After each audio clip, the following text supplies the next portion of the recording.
And Jacob sent Judah ahead of him to Joseph to guide him on the road to Goshen. So Joseph prepared his chariot and went up to Goshen to meet his father, Israel. Joseph presented himself to Israel, and he embraced him and wept on his neck for a long time. Then Israel said to Joseph, "Now I can die, because I have seen your face, and because you are still alive."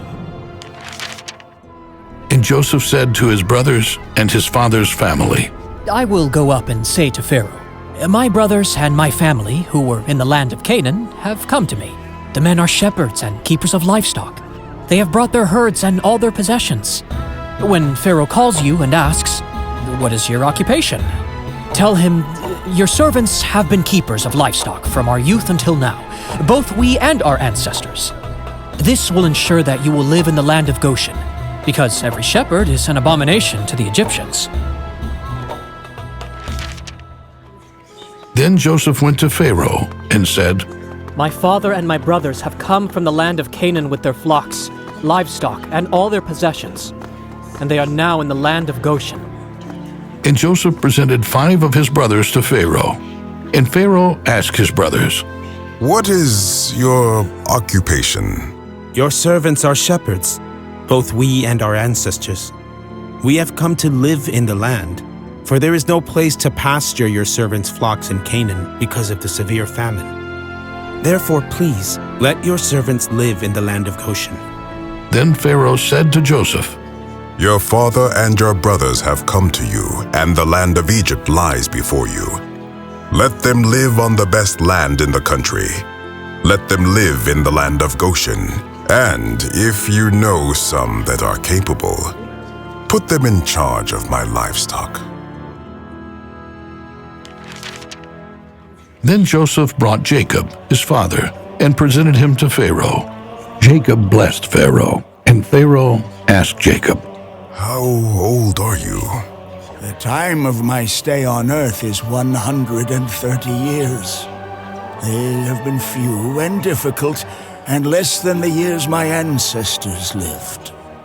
Jacob blessed Pharaoh and left his presence. Then Joseph found a place for his father and brothers in the land of Ramses, as Pharaoh had ordered. Joseph also provided food for his father and his brothers and all his father's household, taking full care of even the youngest. There was no food because the famine was so severe, and both Egypt and Canaan grew weaker from hunger. Joseph had collected all the money there was in Egypt and Canaan in exchange for the grain they bought, and put the money in Pharaoh's house. When all the money in Egypt and in Canaan had been spent, all the Egyptians came to Joseph and said, "Give us some food, even though we do not have any money. Why should we die before your eyes?" Give me your livestock if you do not have money. I will give you food in exchange for your livestock. So they brought Joseph their horses, flocks, cattle, and donkeys, and Joseph gave them food. All that year, Joseph provided them with food in exchange for all their livestock. When the year was over, the Egyptians approached Joseph again and said to him, "We will not hide it from my lord.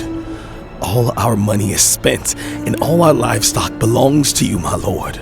We have nothing left, as my lord can see, but our bodies and our land. Should we die before your eyes? Buy us and our land for food. We will be servants to Pharaoh, but also give us seed to plant, so that we can stay alive, and so the land will not be desolate." One by one they sold their fields because the famine was so severe. So Joseph bought all the land in Egypt for Pharaoh. He also made servants of the people, from city to city and from one end of Egypt to the other. Only the priest's land he did not purchase, because the priests had a portion that was assigned by Pharaoh. They ate from what Pharaoh had provided them, and they did not need to sell their land. Then Joseph said to the people, I have acquired you and your land for Pharaoh. Here is seed for you to sow the land. When harvest time comes, You are to give 20% to Pharaoh, and 80% will be yours to keep for seed to plant in the fields, and for food for your households and your little ones. You have saved our lives. If it pleases my Lord, we will be Pharaoh's servants. Joseph made it a law over the land of Egypt, valid to this day, that Pharaoh should have 20%. Only the property belonging to the priests did not become Pharaoh's. Then Pharaoh said to Joseph, "Your father and your brothers have come to you. The land of Egypt is before you. Settle your father and your brothers in the best of the land.